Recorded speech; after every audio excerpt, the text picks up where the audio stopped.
Hi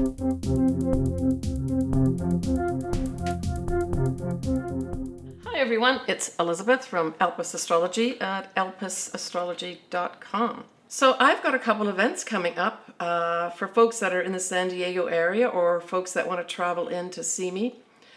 On the 9th of August, I will be participating in the San Diego Astrological Society bazaar that they have. And it's really a volunteer event where people can come in and get either tarot readings or astrology readings or combinations of things in that area, the metaphysical area, on that day. I'll put all the details below in the text box here for you as a reminder. But if you did want to come out and meet me, feel free to do that.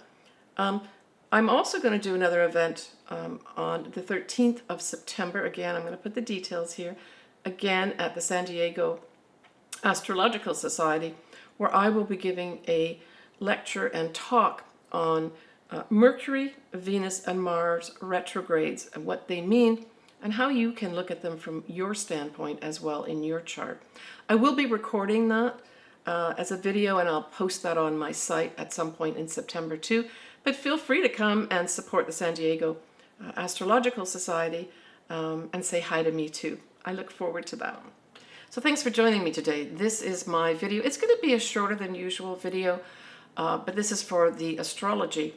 And then subsequently I'll do your horoscopes for your sun signs and or ascendants. But this is for August 2024. And I'm just going to cut straight to the chase. This is the first time that I'm not going to be doing the moons in chronological order because the most important moon of the month is going to be the full moon in Aquarius. So I'm going to talk about that first, then we'll dive into the new moon that starts at the beginning of the month. I'll give you a peek for September, and then towards the end of this video, I will give you your own personalized, from a general standpoint, your sun sign and or your ascendant. You can certainly look at both. So let's go into it. So here we have this full moon in Aquarius. It will be at 27 Aquarius, 15 minutes on the 19th of August at 11:26 AM Pacific Daylight Time. Now, we are going to have a Mercury retrograde still occurring around this time. In the USA, as of right now, the Democratic National Convention is slated to start on the 19th of August in Chicago. And so I would say there's going to be some big surprises going on here for sure, because we have actually two T-squares going on, which means that there's a number of squares themselves, right, that'll be affecting this day.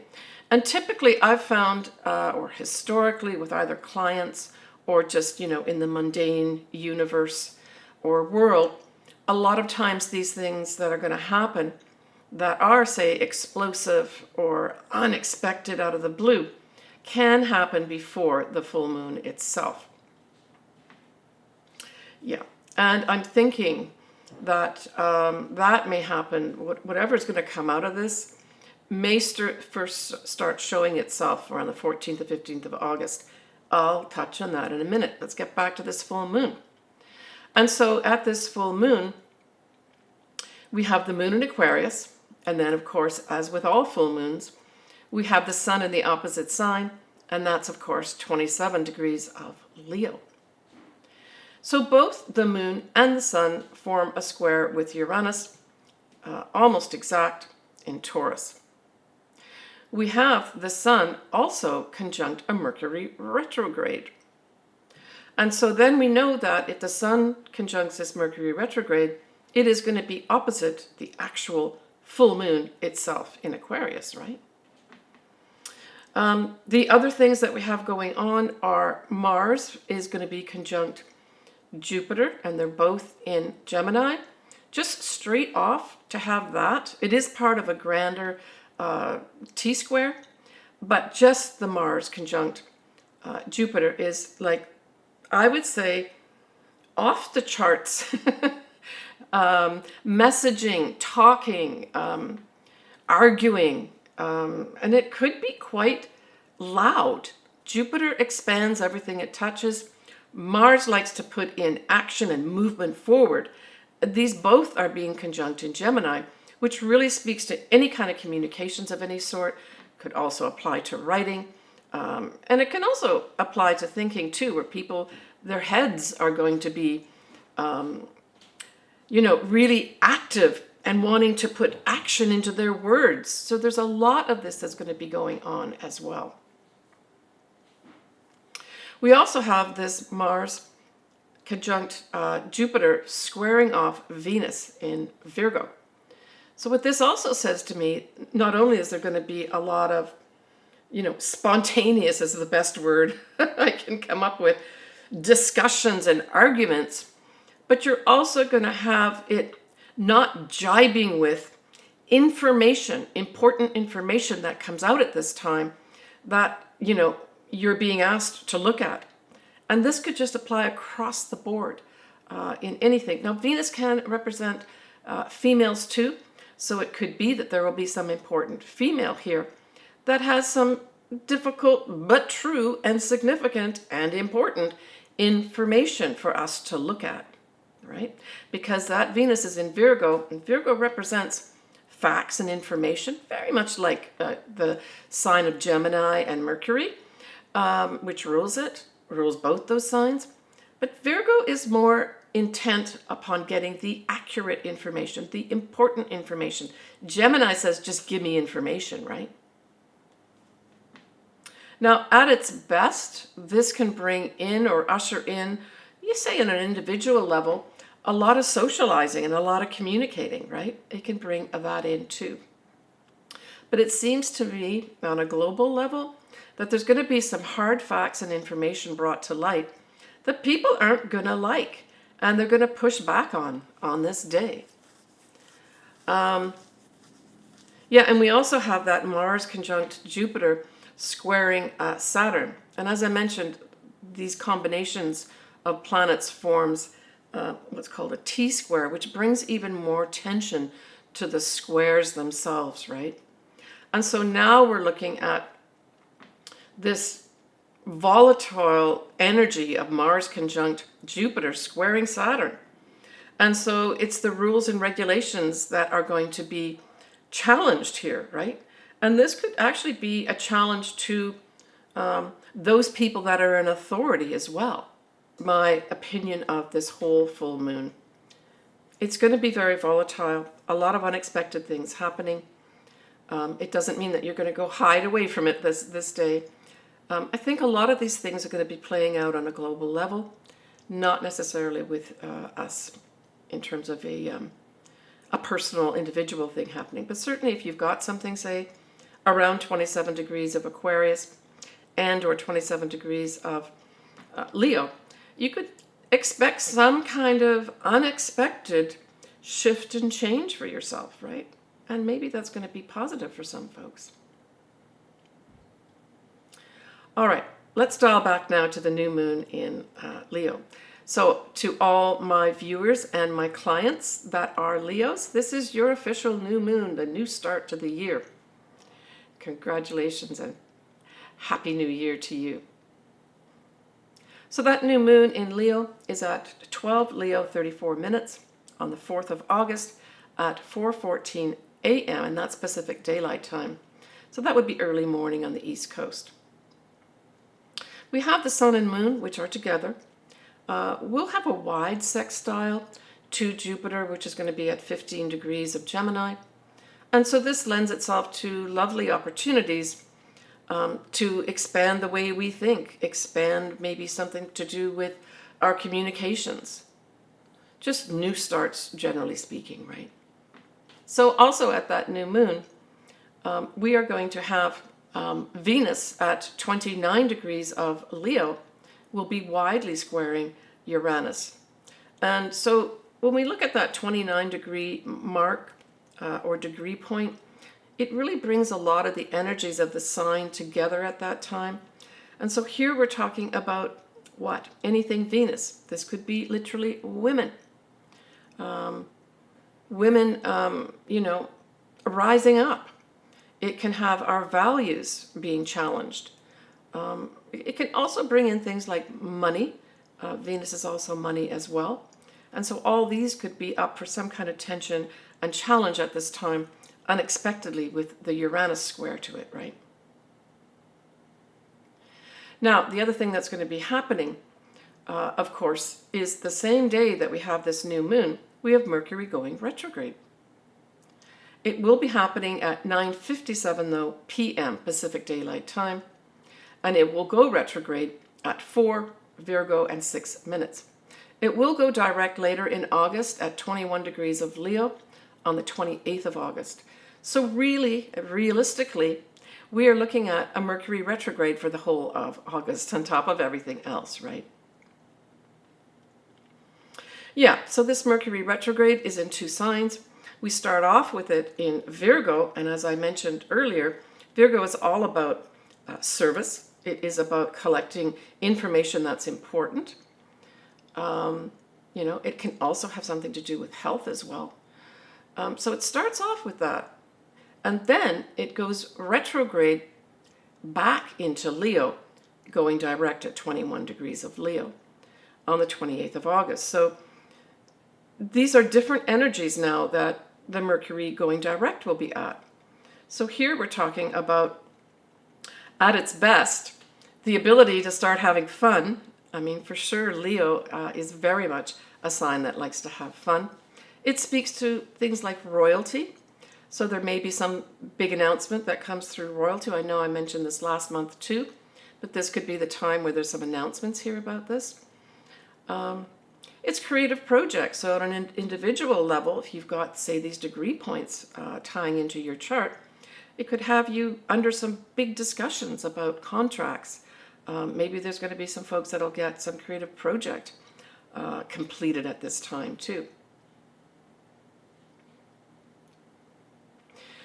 All right, so when we go a little bit forward now, almost mid-month, so this is the 14th and 15th of August, we have both Mars and Jupiter at 16 degrees of Gemini. Well, that, as you recall, 16 degrees of Gemini was where we had that whole new moon that was in Gemini at 16 degrees of Gemini, right? And that was back, let me just get the dates for you here. Yeah, that was back on the 6th of June. So something is going to be, if you've got this degree point, so we'll say 15, 16, 17 degrees of Gemini, or even the opposite sign of Sagittarius, you're going to have something activated here again. So whatever new thing came up, say towards the beginning of June this year, 2024, there's going to be some real big activation. I mean, Mars and Jupiter together can bring, fortunate action. So there might be some folks that have this degree point in their chart, where maybe you've been waiting around for a couple months to have something move forward in this new area. Now, typically we're talking about, this could be writing, communications of any sort, so maybe waiting for some communications. It can also entail, things like contracts as well. But I think this may also be this mid-month point. Maybe some kind of thing happens with regards to more action being taken out with regards to communications. Maybe even like Jupiter sometimes can also exaggerate. So there could be a lot of exaggerations that go on. That gets inflammatory, right? The inflammatory part is the Mars. So watch out there for that 14th, 15th of August. If you've got anything in your chart, like I mentioned, there's a combination of events here. But exaggeration on the world stage could be at an all-time high. All right, folks. When we look at September, get a little peek there, we have our first eclipse. Yeah, believe it or not. That first eclipse is going to be at 25 degrees of Pisces. Now, I did do an actual video on this. I'm going to put all the links below. But it also suggests potential themes or subjects of interest that may really start coming into view once we have those north nodes go into Pisces, which is going to be mid-January 2025. I've done a video on that too. North nodes in Pisces, link below. You might want to take a look at it. So just observe what comes up around this time at this eclipse. It's around 17th, 18th of September. I'll cover it obviously in my next video. We also have a new moon that's going to be at 11 degrees of Virgo. Pluto at this time goes to 29 degrees of Capricorn. And that was going to last till mid-November 2024. Pluto staying at that 29 degrees of Capricorn.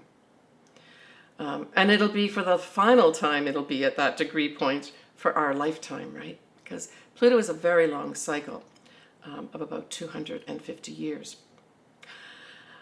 All right, let's move on and take a look at your ascendants and or your sun signs. I suggest you look at both, but whatever resonates with you works for me. So Aquarius, that new moon in Leo, well, we know that it's opposite you, so we know it's the 7th house. So there's some new start for some Aquarians here. And the new start could be something like you getting married. I'm not saying that's going to be the same for all Aquarius. We do have a Mercury retrograde at that time.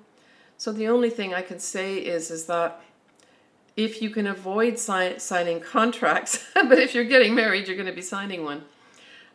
You may have to go back and, correct some of the details at some point.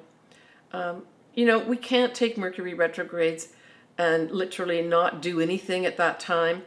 There's going to be situations where there's a Mercury retrograde where you do have to sign off.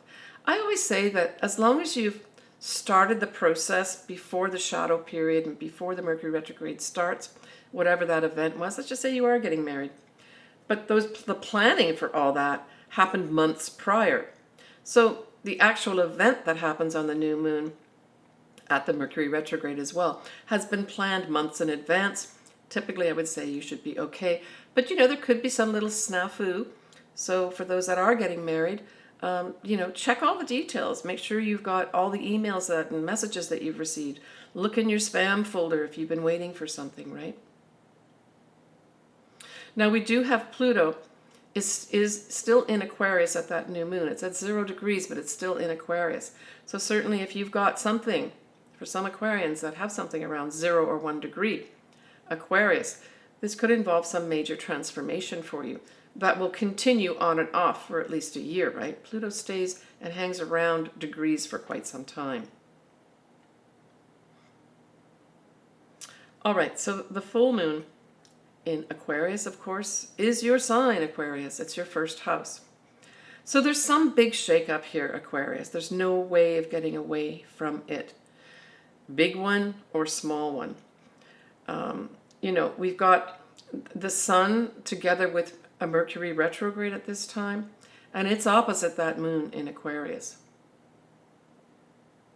We have Mars and Jupiter exaggerating things potentially, because it's in the communication sign of Gemini, both of those squaring Saturn at this time.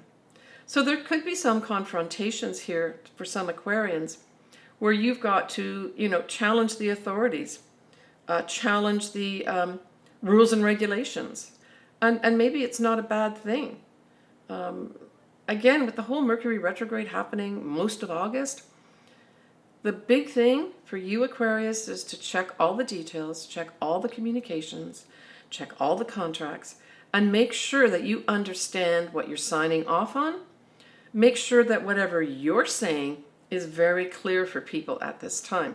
And social media, for sure, which is highlighted, by the sign of Aquarius, as well as humanitarian efforts, could be all highlighted here as part of this big surprise or big change of some sort for some Aquarians, right? Take care, Aquarius. All right, everybody. I'm wishing everybody a great time here in August. There's a lot of energy flying around. I only ask that you take care with driving with that Mercury retrograde, care with your words.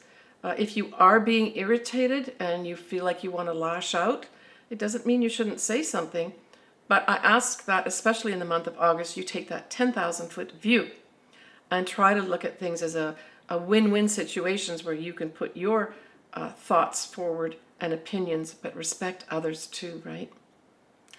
All right. Take care of yourself, everybody. Sending everybody lots of love. Bye for now. So I'd just like to remind all my viewers and clients of my services. You can find them on my website, of course, and all the details of that are below.